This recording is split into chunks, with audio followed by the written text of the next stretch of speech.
Hi guys, welcome to Smart Commerce classes. My name is Anshul Mittal and in this video I will try to cover the remaining part of chapter number 17 of ACCA F7 and the name of the chapter is Consolidated Statement of Financial Position.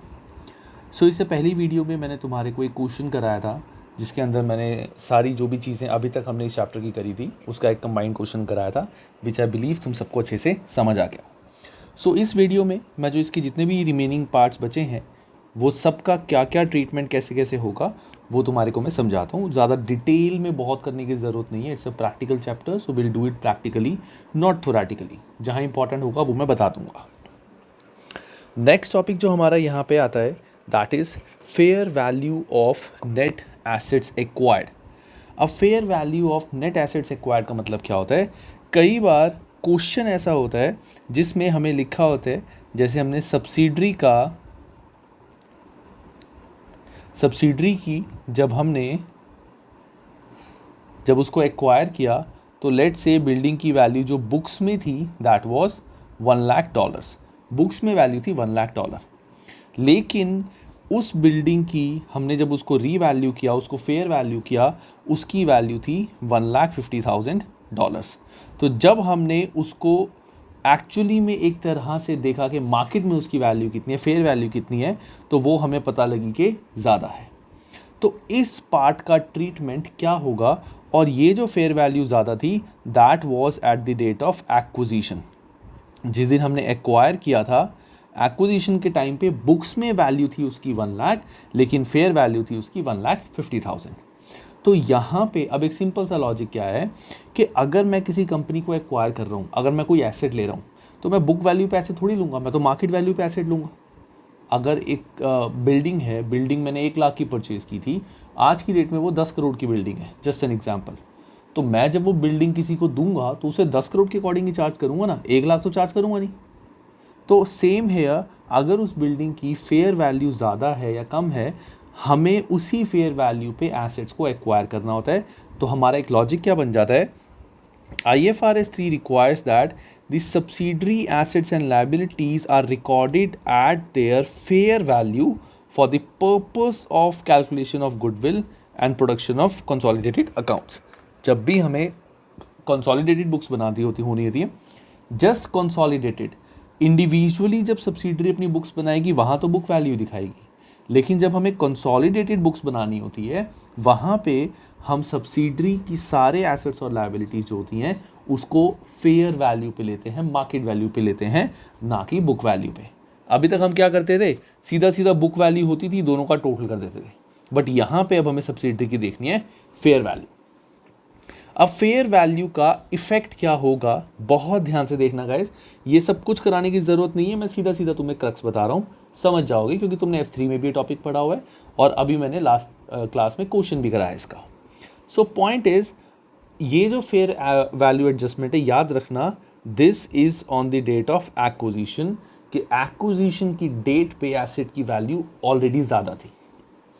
ठीक है, तो यहाँ पे जैसे example अगर किसी asset की value ज़्यादा थी, हमने बुक्स में लिखी कम, तो जैसे जस्ट 1 सेकेंड गाइस, जैसे एसेट की वैल्यू पहले थी $100 मिलियन, 100 मिलियन नहीं, चलो $100,000, और आज की डेट में उसकी वैल्यू होगी $180,000. This is fair value. Sorry कि उस दिन की फेयर वैल्यू थी 180, दैट मीन्स 80 का हमें फ़ायदा था, 80 की फेयर वैल्यू एडजस्टमेंट थी.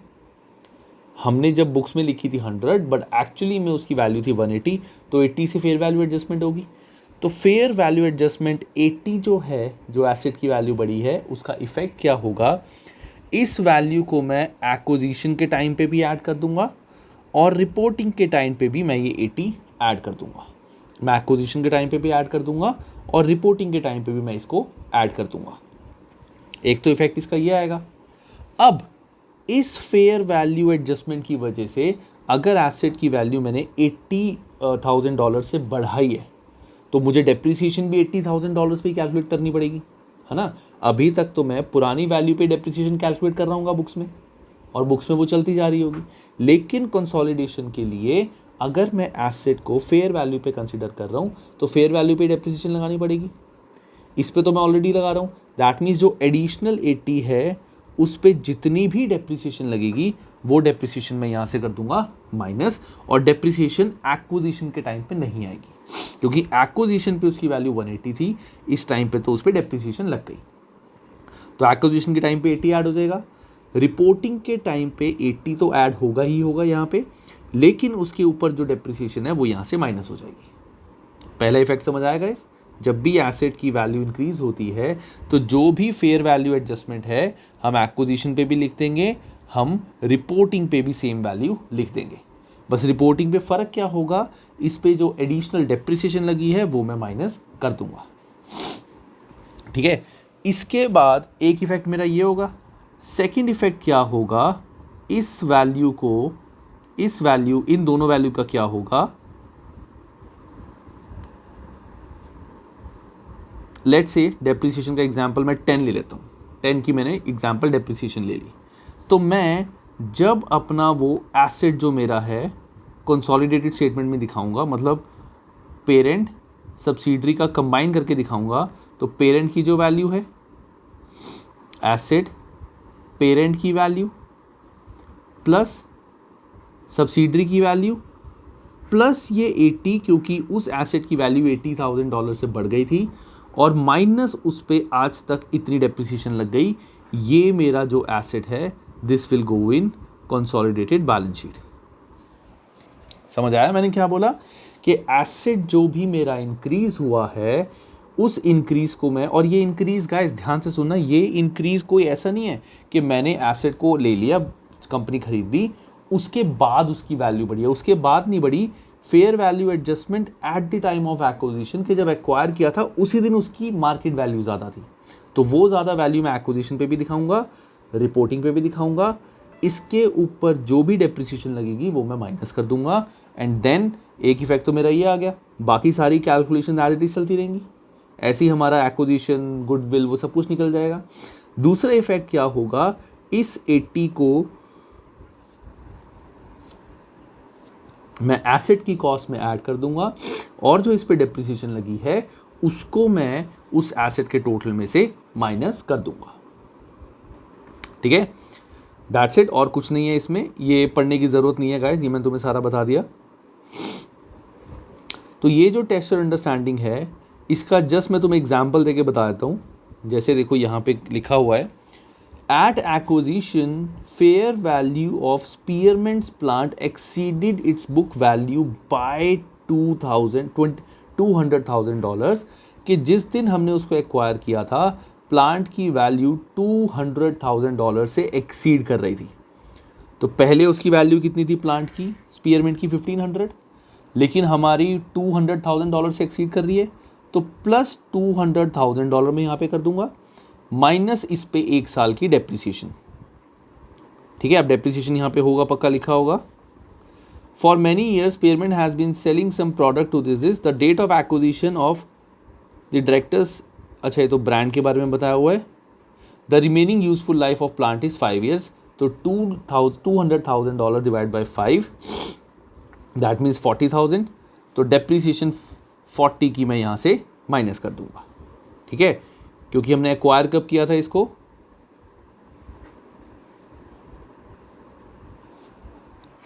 सॉरी गाइस, एक छोटी सी चीज़, हमने इसको एक्वायर किया था 2 साल पहले, हमने इसको एक्वायर किया था 2 साल पहले, तो डेप्रिसिएशन भी 2 साल की लगेगी। तो 2 साल पहले $200,000 से वैल्यू बढ़ रही थी, -40 तो 2 साल की डेप्रिसिएशन लग जाएगी, और 2 साल से मैं माइनस कर दूंगा। जब मैं नेट एसेट निकालूंगा वहाँ पे भी रिपोर्टिंग डेट पे मैं 80 माइनस करूँगा कि आज तक की इसकी डेप्रिसिएशन 80 लगी है। जो ये वाला पॉइंट था, एट रिपोर्टिंग डेट जैसे 200, यहाँ पे क्या हो जाएगा, 200 वैल्यू थी और डेप्रिसिएशन टोटल 80 माइनस हो जाएगी, कि एक्विजिशन से लेकर रिपोर्टिंग डेट तक अब तक 80,000 की डेप्रिसिएशन लगी हुई है। That's the treatment for this, और बाकी तो बस मैं नेट एसेट में दिखा के इससे गुडविल निकालूंगा, and rest everything will remain the same. ठीक है, इस क्वेश्चन में एक एडिशनल पॉइंट और है, मैं तुम्हें बता देता हूँ। जैसे ये है वैसे ही ब्रांड का भी एक पॉइंट है, कि ब्रांड, हमारे बुक्स में एक ब्रांड भी था, लेकिन हमने उसको सब्सिडरी ने बुक्स में शो नहीं किया हुआ था वो ब्रांड, मतलब उसके पास एसेट था बट शो नहीं किया हुआ था, एसेट की वैल्यू थी इतनी, तो this will also be a fair value adjustment. Books में नहीं शो किया हुआ तो मैं एडिशनल एसेट यहाँ पे लिख दूंगा ब्रांड, तो ब्रांड में मैं जब टोटल करूंगा तो 250 ऐड हो जाएगा जो टोटल उसकी वैल्यू थी, माइनस उस पे आज तक की डेप्रिसिएशन, तो 250 with a remaining life of 10 years that means 25, तो माइनस इस पे 25 माइनस 25 ये लग जाएगी डेप्रिसिएशन, और ये सेम वैल्यू मेरी फेयर वैल्यू में यहाँ पे और ऐड हो जाएगी कि फेयर वैल्यू एक तो उसकी प्लांट की थी प्लस 250 मेरी यहाँ पे आ जाएगी, और यहाँ से मैं माइनस कर दूंगा 80, तो इस पे डेप्रिसिएशन और 50 डेप्रिसिएशन इस पे, ये दोनों में डेप्रिसिएशन यहाँ से माइनस कर दूंगा। सिंपल कॉन्सेप्ट है गाइस, एक दो बार देख लेना और कुछ नहीं है। जो पॉइंट मैं तुम्हें यहाँ बता रहा था कि एडिशनल पॉइंट है, दैट इज़ ये कि consolidated goodwill has been impaired by 258। जब हम गुडविल निकालेंगे तो गुडविल में से हमें ये वैल्यू माइनस करनी पड़ेगी। अब मैंने तुम्हें एक बात बताया था, जब भी गुडविल इम्पेयरमेंट होती है हमें देखना पड़ता है कि एनसीआई निकालने के लिए हम कौन सा मेथड यूज़ कर रहे हैं, नेट एसेट मेथड या फेयर वैल्यू।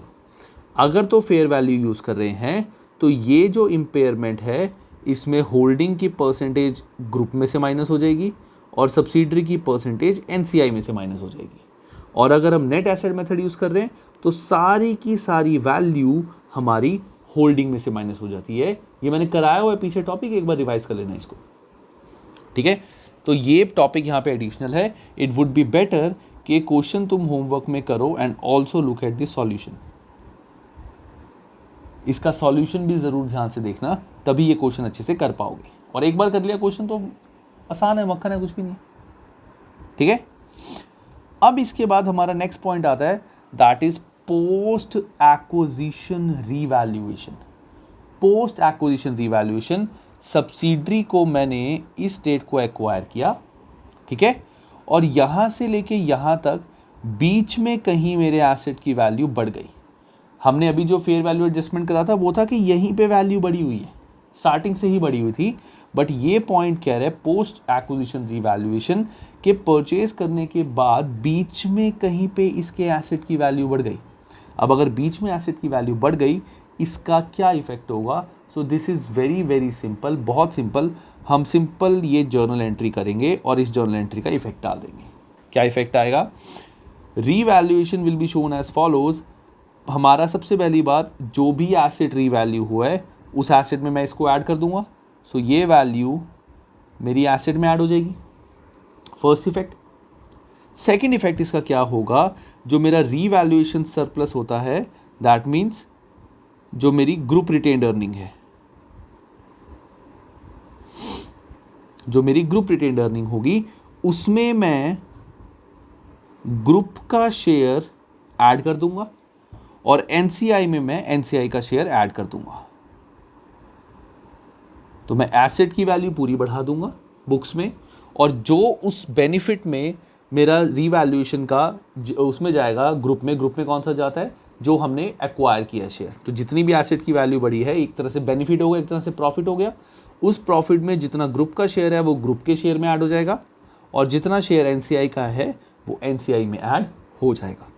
बहुत ही सिंपल है, इसका और कोई भी इफेक्ट नहीं है। इसको हम नेट एसेट्स में भी नहीं लिखेंगे। We will not write in net assets. Net assets में लिखने की बजाय हम डायरेक्टली इसका इफेक्ट ये कर देंगे।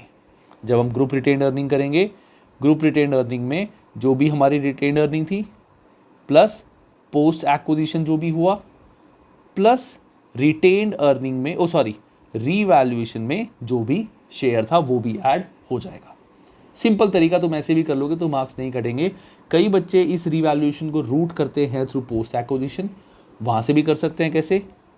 Acquisition, reporting, port. तो एक्विजिशन में तो ये वैल्यू आएगी नहीं जो बढ़ी हुई वैल्यू है, सीधा सीधा रिपोर्टिंग में आ जाएगी। अब रिपोर्टिंग में आ जाएगी तो पोस्ट एक्विजिशन प्रॉफिट्स में भी आ जाएगी, और वो प्रॉफिट्स वैसे ही हमारे पेरेंट और ग्रुप में, पेरेंट और सब्सिडरी में बाइफर्केट होते हैं, तो इनडायरेक्टली ये वैल्यू ऑटोमेटिकली यहाँ से बाइफर्केट हो जाएगी। लेकिन यहाँ पे हमें स्पेसिफिकली बोला गया है कि सरप्लस रीवैल्यूएशन को हमें अलग से शो करना है, हम अपनी नेट एसेट्स वाले फॉर्मूले में इसको शो नहीं करेंगे। तो अलग से इसकी एंट्री करके इसको सीधा सीधा मैं ग्रुप में और एनसीआई में ऐड कर दूंगा। ठीक है, तो मेरा 180 जो है वो ग्रुप में ऐड हो जाएगा, 20 एनसीआई में ऐड हो जाएगा, और 200 से जब मैं बैलेंस शीट बनाऊंगा कंसोलिडेटेड, वहां पे एसेट में ये ऐड कर दूंगा।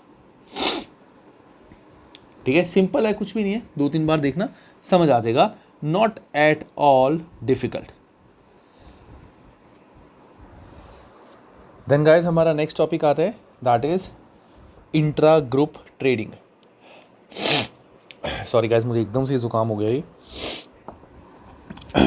तो अब आते हैं इंट्रा ग्रुप ट्रेडिंग। अब इंट्रा ग्रुप ट्रेडिंग का मतलब क्या होता है, जैसे एक है पेरेंट कंपनी, एक है सब्सिडरी कंपनी। अगर इन दोनों ने आपस में कोई ट्रांजैक्शन करी हुई है और पेरेंट की बुक्स में जैसे सब्सिडरी डेटर है, डेटर यानी जैसे रिसीवेबल में खड़ा है और सब्सिडरी पेबल में खड़ा है, क्योंकि देखो जब ये इंडिविजुअल अपनी बुक्स बनाएंगे, कंसोलिडेटेड तो अलग बात है, लेकिन जब पी अपनी इंडिविजुअल बुक्स बनाएगा as a separate entity, S अपनी इंडिविजुअल बुक्स बनाएगा एज अ सेपरेट एंटिटी, वहाँ तो ये दिखाएंगे ना कि पी को एस से पैसे आने हैं, एस ने पी को पैसे देने हैं। So that is like current account between P and S, कि अगर इन दोनों ने आपस में किसी को कोई पैसे देने हैं तो इसका इफ़ेक्ट कंसोलिडेशन में क्या होगा, हम ये चीज़ कैंसिल कर देंगे। कैंसिल मतलब हम जो भी हमारी रिसीवेबल्स है, हम उसमें से भी सेम वैल्यू जो कॉमन अमाउंट है जो पी ने एस को देना या पी ने एस से लेना है, वो हम रिसीवेबल में से भी माइनस कर देंगे, और वो सेम वैल्यू हम पेबल में से भी माइनस कर देंगे। ये टॉपिक हमने F3 में भी करा होगा, सो नथिंग बिग। सो अगर ऐसा होगा, same thing happens current account, loans held by one company in another, कि अगर एक दूसरे को इन्होंने लोन दिया हुआ है तो लोन के केस में यहाँ तो रिसीवेबल पेबल कम होगा अगर करंट अकाउंट है, अगर लोन है तो नॉन करंट लायबिलिटी में से माइनस हो जाएगी वैल्यू, और नॉन करंट एसेट में से सेम वैल्यू माइनस हो जाएगी। ठीक है, ये तो है इन दोनों का सिंपल सा इफेक्ट कि अगर पी ने एस से पैसे लेने हैं या देने हैं, अगर तो करंट अकाउंट है यानी रिसीवेबल पेबल में है तो वहाँ से पूरा अमाउंट माइनस हो जाएगा, और अगर वो लोन की तरह से है तो नॉन करंट लायबिलिटी और नॉन करंट एसेट में से वैल्यू माइनस हो जाएगी। यही चीज़ करंट अकाउंट के यहाँ लिखी हुई है, just give it a plain read. इसके बाद आता है cash goods in transit. So guys जो नेक्स्ट टॉपिक आता है हमारा कैश और गुड्स इन ट्रांजिट। इसका मतलब क्या है, जैसे पी है पेरेंट, एस है सब्सिडरी। पेरेंट्स ने सब्सिडरी को कुछ कैश भेजा हुआ है, जो भी मिला नहीं है, इट्स ऑन द वे। जैसे ऑन द वे हो सकता है कि किसी बंदे के थ्रू भेजा हो, ये मान के चलो भी किसी बंदे के थ्रू भेजा है, ठीक है। और गुड्स इन ट्रांजिट मतलब ट्रक के थ्रू इसको गुड्स भेजे हैं, या कोई भी इसको आने वाले हैं, वॉट एवर। अगर कोई ऐसी भी सिचुएशन है कि हमें कहीं से पैसे आने हैं या कुछ भी ऐसा है, इन दैट केस अगर कैश आना है हम उसको अज्यूम कर लेंगे कि कैश आ गया। अगर हमें कैश आना है तो हम अज्यूम कर लेंगे कि हमें कैश आ गया, और अगर कैश आ गया तो उसका इफ़ेक्ट क्या होगा, हमें रिसीवेबल से पैसे आने होते हैं, सो कैश के अंदर ये ऐड हो जाएगा और रिसीवेबल में वैल्यू माइनस हो जाएगी। कैश में ऐड हो जाएगी, रिसीवेबल में माइनस। हम अज्यूम करेंगे कि हमें कैश आ गया और रिसीवेबल कम हो गए।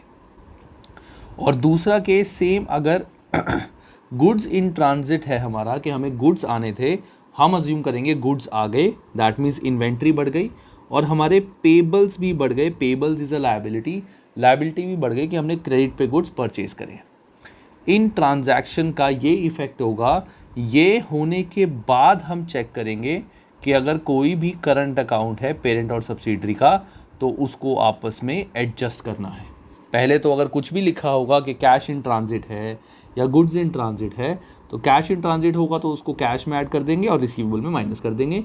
गुड्स इन ट्रांजिट होगा तो गुड्स में ऐड कर देंगे और हम पेबल्स को भी ऐड कर देंगे कि हो सकता है हमारे पेबल्स बढ़ जाएं। और अगर सोचो गुड्स हमने कैश में परचेज़ किए थे तो इन्वेंट्री यहाँ कैश हो जाएगा, कैश का हो जाएगा। ये नॉर्मल अकाउंट्स के रूल है, ये तुम्हें अब तक आई होप अच्छे से आ चुके होंगे कि इस एंट्री का क्या इफेक्ट होगा। अगर गुड्स कैश में होते तो डेबिट इन्वेंट्री क्रेडिट कैश, मतलब इन्वेंट्री बढ़ जाता और कैश कम हो जाता। तो वो नॉर्मल एंट्री का जो इफेक्ट हम करते हैं, जो F3 का नॉर्मल चैप्टर था जर्नल एंट्री। वो करने के बाद then we will look for current account, जैसा हमने यहाँ पे करंट अकाउंट का देखा था। नेक्स्ट आता है इसमें पार्ट, ये क्वेश्चंस गाइस अब कर लेना। मतलब एक वीडियो में मैं अगर मैं ये क्वेश्चंस कराऊंगा तो वीडियो बहुत लंबी हो जाएगी। ये पूरा चैप्टर होने के बाद आई विल सी कि मैं एक पूरा बड़ा क्वेश्चन जिसमें सब कुछ इंक्लूड होगा वो वाला एक क्वेश्चन करा दूँ, ठीक है। नेक्स्ट आता है हमारा अनरियलाइज्ड प्रॉफिट। अब अनरियलाइज्ड प्रॉफिट गाइस जो ये वाला टॉपिक है, ये सेम टॉपिक मैंने तुम्हारे को एग्जैक्टली सेम टॉपिक मैंने F3 में भी कराया हुआ है। तो मैंने ऑलरेडी बच्चों को बोला था कि जो F3 वाली मेरी वीडियो है वो देख लेना, जिन्होंने नहीं देखी, जिन्होंने ऑलरेडी F3 करा हुआ है वो सिर्फ इस पार्ट को रिवाइज कर लेना।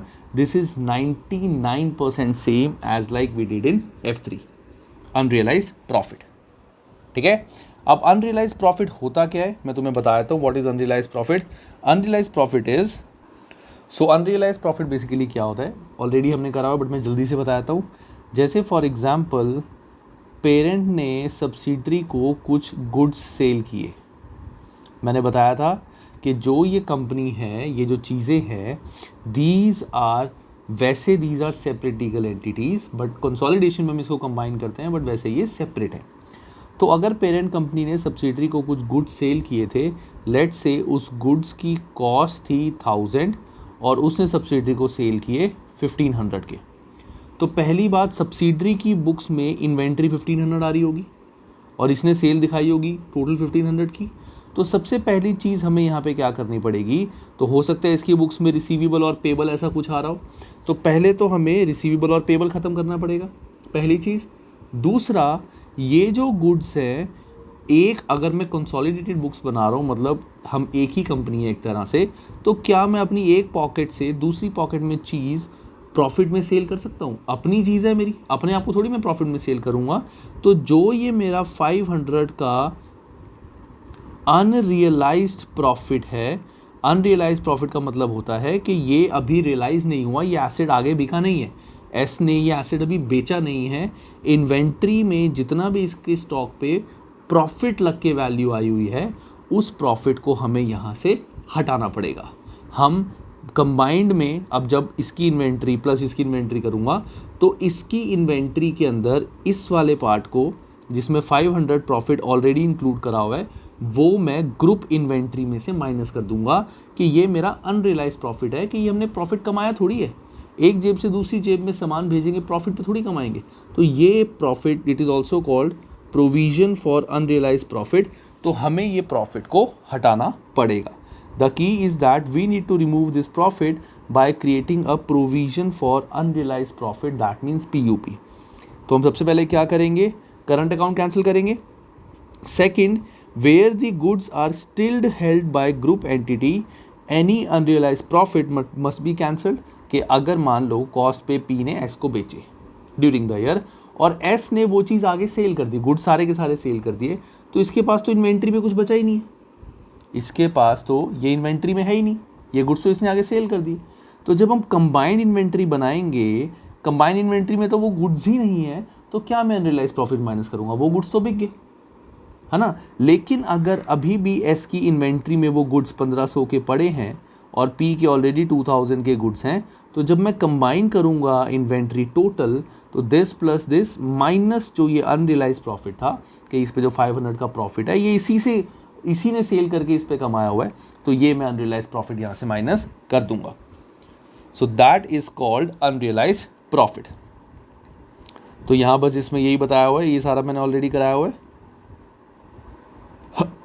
सो हम करते हैं सीधा सीधा इसके adjustments. So what is the adjustment? अगर सेलर इज द पेरेंट, अगर गुड्स जिसने बेचे थे वो पेरेंट था, मतलब अगर पेरेंट ने सब्सिडरी को गुड्स बेचे थे, पेरेंट ने सब्सिडरी को गुड्स बेचे थे, मतलब सब्सिडरी की बुक्स में इन्वेंट्री दे पड़ी होगी, पेरेंट ने सब्सिडरी को बेचे थे तो सब्सिडरी की बुक्स में इन्वेंट्री पड़ी होगी। अगर सब्सिडरी की बुक्स में इन्वेंट्री पड़ी है और उस इन्वेंट्री में कुछ भी प्रॉफिट है, तो उसका इफेक्ट क्या होगा, group retained earning credit group inventory. Group inventory में से मैं वो वैल्यू माइनस कर दूंगा और ग्रुप रिटेन्ड अर्निंग में से मैं सारी वैल्यू माइनस कर दूंगा। लेट्स से क्वेश्चन में लिखा हुआ है कि पेरेंट ने $1000 के गुड्स सब्सिडरी को 1200 में सेल किए और सब्सिडरी के इसमें से लेट्स से 800 के गुड्स अभी भी पेंडिंग पड़े हैं। मतलब पेरेंट कंपनी ने सब्सिडरी को 1000 के गुड्स 1200 में सेल किए। इसका मतलब क्या हुआ, 20% प्रॉफिट अर्न किया, 20% प्रॉफिट में गुड्स सेल किए। उस गुड्स में से 1200 के जो गुड्स इसके पास आए थे, इसके लिए तो परचेज 1200 की होगी, उसमें से 800 के अभी भी इसकी बुक्स में इन्वेंट्री में पड़े हैं, सेल नहीं हुए। तो हमें पहले ये निकालना पड़ेगा कि 800 में प्रॉफिट कितना इंक्लूड है। तो इसका प्रॉफिट कैसे निकालेंगे हम, 800 into 20 divide by 120। This 800 already includes profit, ये 800 ऑलरेडी इंक्लूड्स प्रॉफिट है। तो या तो हम ऐसे कर सकते हैं, हमें पता नहीं प्रॉफिट किस पे लगे, तो x plus 20/100x is equal to 800 कि जो 800 के गुड्स थे उसकी कॉस्ट इतनी थी। या तो ऐसे कॉस्ट निकाल दो, या डायरेक्टली प्रॉफिट निकालने का तरीका होता है 800 इंटू 20 डिवाइड बाय 120, बिकॉज इसमें प्रॉफिट इंक्लूड था। तो 800 इंटू 20 डिवाइड बाय 120, तो ये मेरा आ रहा है 133। तो 133 का जो मेरा अनरियलाइज PUP प्रॉफिट है, इसको मैं ग्रुप रिटेन अर्निंग में से माइनस कर दूंगा 133। और जब मैं बैलेंस शीट में इन्वेंट्री को कंसोलिडेट करूंगा, वहाँ से भी मैं 133 टोटल इन्वेंट्री, जो इन्वेंट्री आएगी पेरेंट सब्सिडरी का, इनका जब मैं टोटल करूंगा उसमें से मैं 133 माइनस कर दूंगा। ये होंगे इसके दो effect. And if the seller is the subsidiary, अगर सब्सिडरी ने गुड सेल किए थे पेरेंट को, तो पेरेंट की बुक्स में इन्वेंट्री आ रही होगी। इस केस में मैं क्या करूंगा, अगर सब्सिडरी ने पेरेंट्स को गुड सेल किए थे, तो पहली बात हमारा इन्वेंट्री में से तो सारा का सारा माइनस हो ही जाएगा। एक सेकंड गाइस, यहां इन्होंने इसका ट्रीटमेंट थोड़ा सा अलग बताया हुआ है, ये भी कर सकते हैं, जो F3 में करा था वो भी कर सकते हैं। यहां इन्होंने क्या बताया हुआ है, अगर if the seller is subsidiary, अगर सेलर सब्सिडरी है, तो मैं वैसे एंट्री बताता हूं जो जनरली एंट्री होती है, debit group retained earning, debit NCI, credit group inventory. तो ग्रुप इन्वेंट्री जो भी मेरा PUP provision for unrealised profit है, वो प्रॉफिट एक तो ग्रुप इन्वेंट्री में से माइनस हो जाएगा, दूसरा ग्रुप रिटेन्ड अर्निंग में जो भी इस PUP का शेयर है, इस अनरियलाइज्ड प्रॉफिट का जो ग्रुप रिटेन्ड अर्निंग का शेयर है 80%, वो ग्रुप रिटेन्ड अर्निंग में से माइनस हो जाएगा, और जो भी NCI का शेयर है वो NCI में से माइनस हो जाएगा। तो ग्रुप रिटेन अर्निंग में से माइनस हो जाएगा, NCI में से माइनस हो जाएगा, और टोटल इन्वेंट्री में से वो जो टोटल मेरा प्रॉफिट था वो माइनस हो जाएगा। You can do this as well, you can do this as well, हालांकि दोनों में कोई भी फ़र्क नहीं है। आई वुड सजेस्ट हम यही चीज़ अभी तक करते आए हैं, हम यही करेंगे। तो अगर तो if seller is parent, parent ने सब्सिडरी को गुड सेल करे हैं, मतलब सब्सिडरी की इन्वेंट्री में आ रहा होगा, तो जो भी प्रॉफिट है वो ग्रुप रिटेन अर्निंग में से माइनस होगा। If seller is subsidiary, subsidiary ने गुड सेल करे हैं पेरेंट को, अगर सब्सिडरी ने पेरेंट को गुड सेल करे हैं, इन दैट केस हम ग्रुप रिटेन अर्निंग और NCI दोनों में से वो अनरियलाइज प्रॉफिट माइनस करेंगे। इस चीज़ पे मैं बहुत ज़्यादा डिटेल फोकस नहीं कर रहा गाइस, क्योंकि हम ऑलरेडी ये चीज़ F3 में कर चुके हैं और तुम्हें काफ़ियों को याद होगी, और जिनको नहीं याद थी उन्होंने शायद वो वीडियो अब देख ली होगी। ठीक है, तो this is the case of unrealised profit. और कुछ नहीं है गाइस इसमें। देन आता है guys non current asset. Let me just check non current asset का क्या इफेक्ट होगा। अब आता है गाइस, अगर नॉन करंट एसेट जैसे अभी तक हमने इन्वेंट्री का पढ़ा था अनरियलाइज्ड प्रॉफिट, वैसे ही अगर पेरेंट या सब्सिडरी ने एक दूसरे को कोई नॉन करंट एसेट सेल कराए एट अ प्रॉफिट, तो उसका इफेक्ट क्या होगा। जैसे मान लो पेरेंट ने बिल्डिंग जो थी वो कॉस्टली सेल कर दी थी इसको, ऑब्वियसली प्रॉफिट पे सेल की है, या फिर सब्सिडरी ने पेरेंट को प्रॉफिट पे बिल्डिंग सेल की है, तो इसका इफेक्ट क्या होगा। इसका इफेक्ट हम एक इलस्ट्रेशन से देखते हैं, उससे बहुत अच्छे से तुम्हें समझ आएगा। ठीक है, देखो ये सब छोड़ दो, सीधा इलस्ट्रेशन से करेंगे. सो इलस्ट्रेशन इज, बहुत ध्यान से देखना guys, P acquired 80% of S a number of years ago. काफ़ी टाइम पहले 80% S का एक्वायर किया था. P transferred an item of plant to S for 6,000 on 1st January 2001 के item of plant to S for 6,000 का plant उसने 1st जनवरी को cell करा था.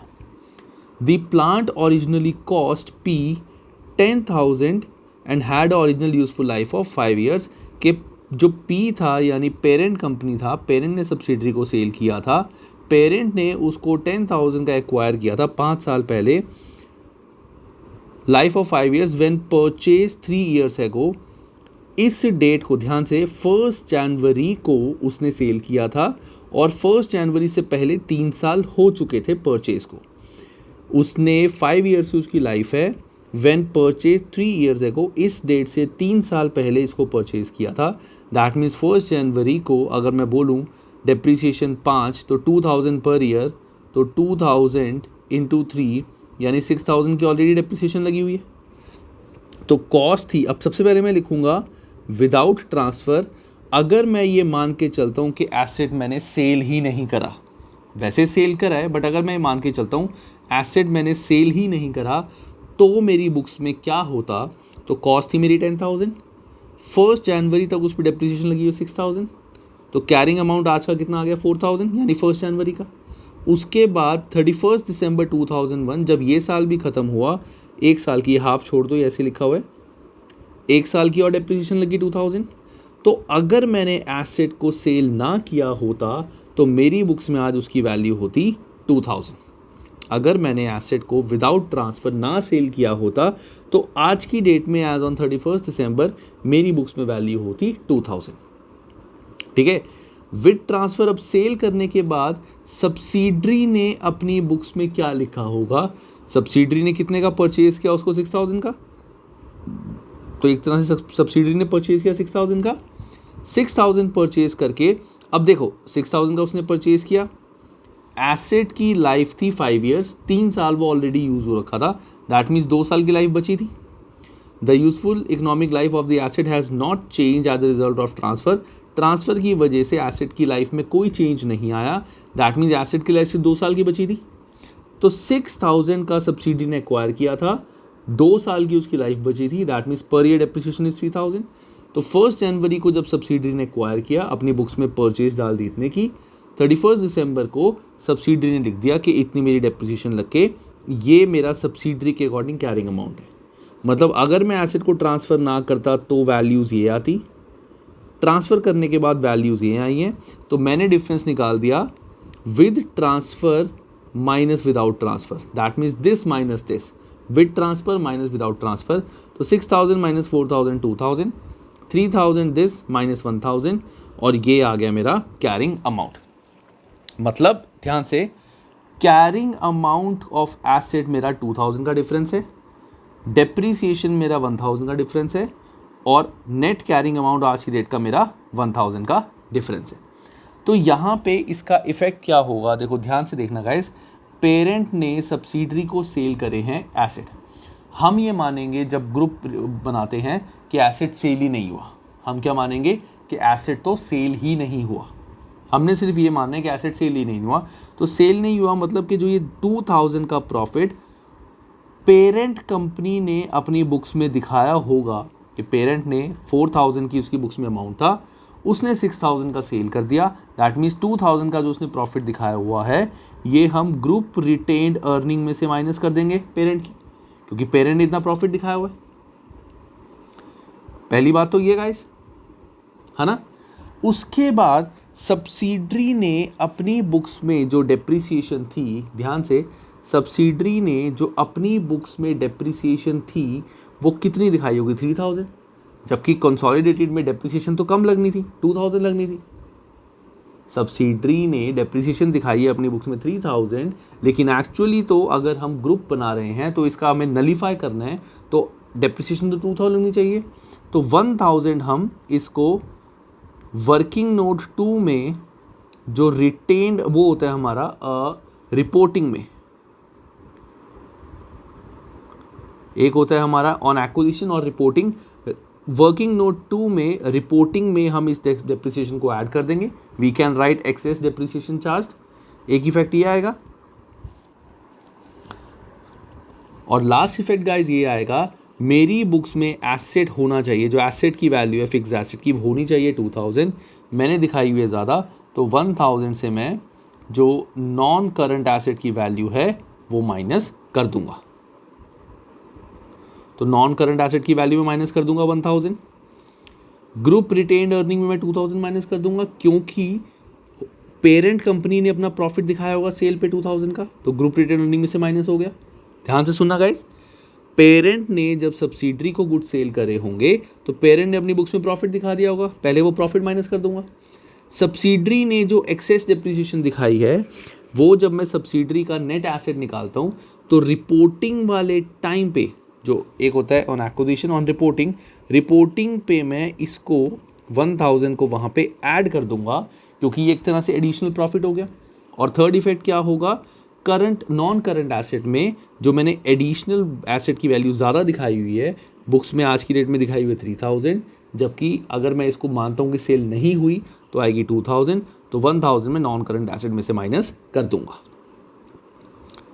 ये गाइस समझ आया? कोई भी डाउट हो इसको 2 3 4 बार देख लो, अच्छे से समझ आ जाएगा। अब इसका दूसरा इफेक्ट अगर मैं बोलूं कि सोचो सब्सिडरी ने पेरेंट को सेल करी होती, अभी तक क्या हुआ था, पेरेंट ने सब्सिडरी को सेल किए ये गुड्स, तब ये इफेक्ट आया।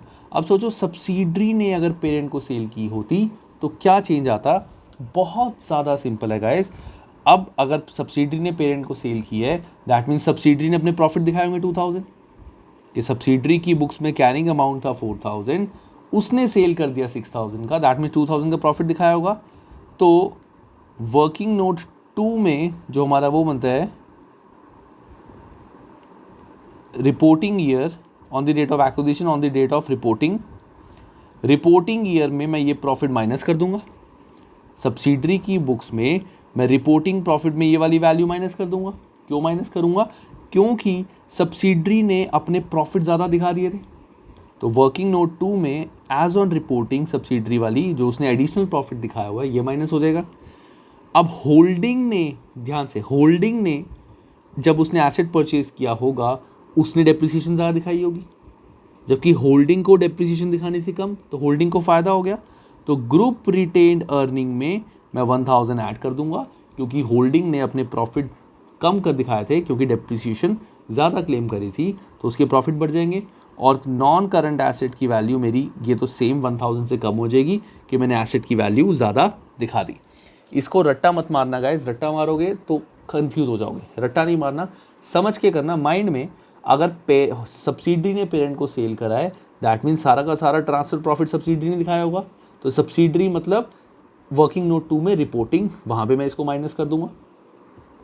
डेप्रिसिएशन जो है वो मेरी पेरेंट वाली यानी ग्रुप रिटेन अर्निंग में ऐड हो जाएगी, और नॉन करंट एसेट में जो एक्सेस डेप्रिसिएशन है वो मैं माइनस कर दूंगा। This will be the effect. तो देखो इन्होंने भी गाइस एंट्री के अकॉर्डिंग यही करा हुआ है, तो सेम चीज़ है, कोई फ़र्क नहीं है। ये चीज़ तुम अच्छे से देख लेना। यहाँ पे जो ये वाले पैराग्राफ लिखे हुए हैं दोनों में, इनको मत देखना। इसमें लिखा हुआ है कि अगर सब्सिडरी का वर्किंग नोट 2 में जो भी हम वैल्यू दिखाते हैं, ये वैल्यू हमारी ग्रुप रिटेन अर्निंग में और एनसीआई में बाइफिकेट हो जाती है हमेशा, है ना। ग्रुप रिटेन अर्निंग में उसका शेयर और एनसीआई में उसका शेयर। तो सेम वे हमें इस चीज़ को देखना ही नहीं है, बस वो इम्पैक्ट बता रहे हैं। यू कैन जस्ट स्किप, क्योंकि जब तुम पोस्ट एक्विजिशन प्रॉफिट निकालोगे, यहाँ पे होता है ऑन एक्विजिशन, ऑन रिपोर्टिंग और पोस्ट एक्विजिशन प्रॉफिट। तो रिपोर्टिंग में जब तुम डेप्रिसिएशन एडिशनल लिखोगे, यहाँ तो आएगी नहीं, रिपोर्टिंग डेट पे आएगी। तो जो भी इसका इफेक्ट आएगा वो ऑटोमेटिकली ट्रांसफ़र हो जाएगा ग्रुप में और एनसीआई में। वही चीज़ उन्होंने यहाँ बताई हुई है। तो इतना सिंपल नहीं सोचना, हमारा जो प्रोसीजर है वो वही रहेगा, सिर्फ ये हम इफेक्ट करेंगे। ठीक है, not at all difficult guys. I hope तुम सबको ये बात समझ आ गई हो।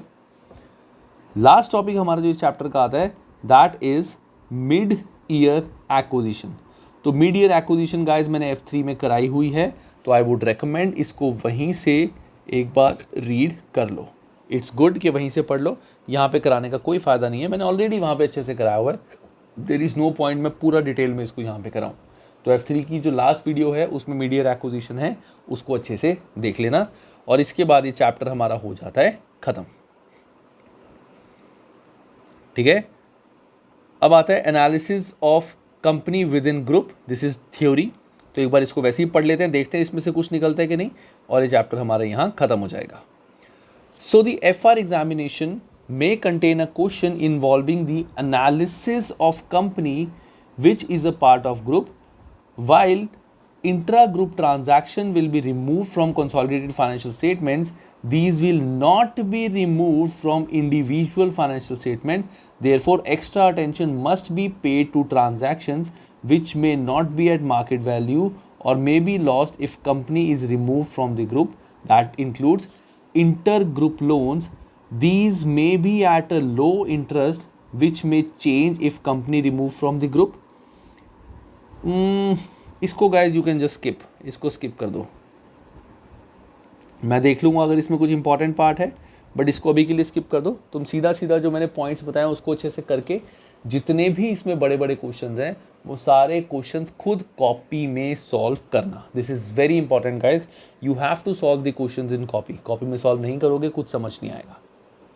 ठीक है, अच्छे से देख लो, बिल्कुल डिफिकल्ट नहीं है। जो भी डाउट हो F7 का ग्रुप है उसमें लिख देना, किसी भी टॉपिक को नहीं समझ आया हो।